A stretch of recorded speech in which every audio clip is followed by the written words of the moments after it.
Now for the curriculum for my second grader. He is starting with All About Reading. Well, actually, he's moving into level 2. He's already finished level 1. This is such a wonderful thing. It comes with a workbook that gives them worksheets to do, games to play, and it is a time when I need to sit down and teach him. This is something that I sit down and do one-on-one with him, and it's a great way for me to really see where he's at. He's actually already worked his way through one of these at the end of his first grade year. He was just on fire for reading. So we're going to continue on with All About Reading, level 2 for reading. For math, he's moving on to beta with Math UC. We like to use the blocks. He's needs to learn kinetically. He likes to be able to touch things, and he listens to the DVD for the teacher, and then he's able to obviously see his worksheet. So these are worksheets, and the way that they learn is kind of repetitive, but I feel like it gives the kids a really solid foundation. My 7th grader's been using this also from the very beginning, and now he's moving into pre-algebra. So beta for the 2nd grader. And then he's doing reading comprehension. This is actually from Abeka. I just give him one of these sheets once a week, and it's a timed thing, so that way I can see how he's doing with his reading. So he needs to read the passage, and then on the back, he has to answer some questions. They're not super intense. Some of them are even almost like a game.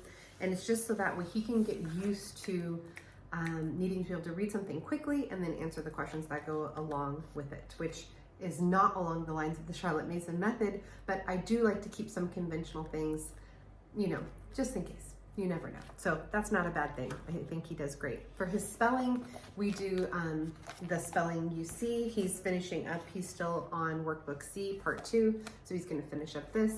Again, it's kind of repetitive, but it helps them to learn to spell. So basically, they copy the passage and they break up the words, they chunk them out, and it helps them see the patterns of the way that works, and it helps them spell. And then at the end of the week, I do dictation and I read the passage to them, and they write out what they had been writing all week. Sometimes it takes them 2 weeks to do a passage, and then I can see how his spelling is going based on that. So that is his spelling, that's his reading, that's his math. And then for grammar, if he wants to join us, I don't make him do everything that the older ones do, but we use Fix It Grammar. Let me grab it. And basically, I'll just have him do some of the stuff that he needs to know. So where does the capitalization go? I write a passage on the whiteboard each day, and then we correct it together. And what's really cool about Fix It Grammar is that this is an entire story throughout the whole year. It's a 34-week story.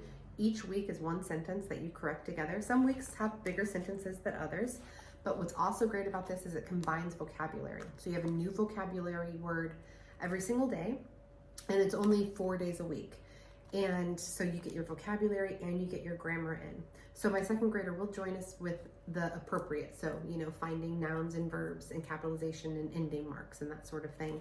And then the older kids can, get the more advanced concepts. So the grammar we all do together. And then he actually will also start with cursive handwriting. And this is cursive handwriting without tears. So he will start learning how to do his cursive just like his brother and sister. And yeah, that's it for him. And then of course he joins us for Bible time in the morning. He does scriptures with us, and he listens into the age appropriate lessons for history. And he joins in for geography also in the areas that are age appropriate. Again, he doesn't have to do such intense lessons as my 7th grader. So a lot of family studies for him, but also a couple of individual studies. So that's 2nd grade. I'm so sorry, a correction. My 2nd grader is doing spelling UC level B. C is my 4th grader. B is for my 2nd grader.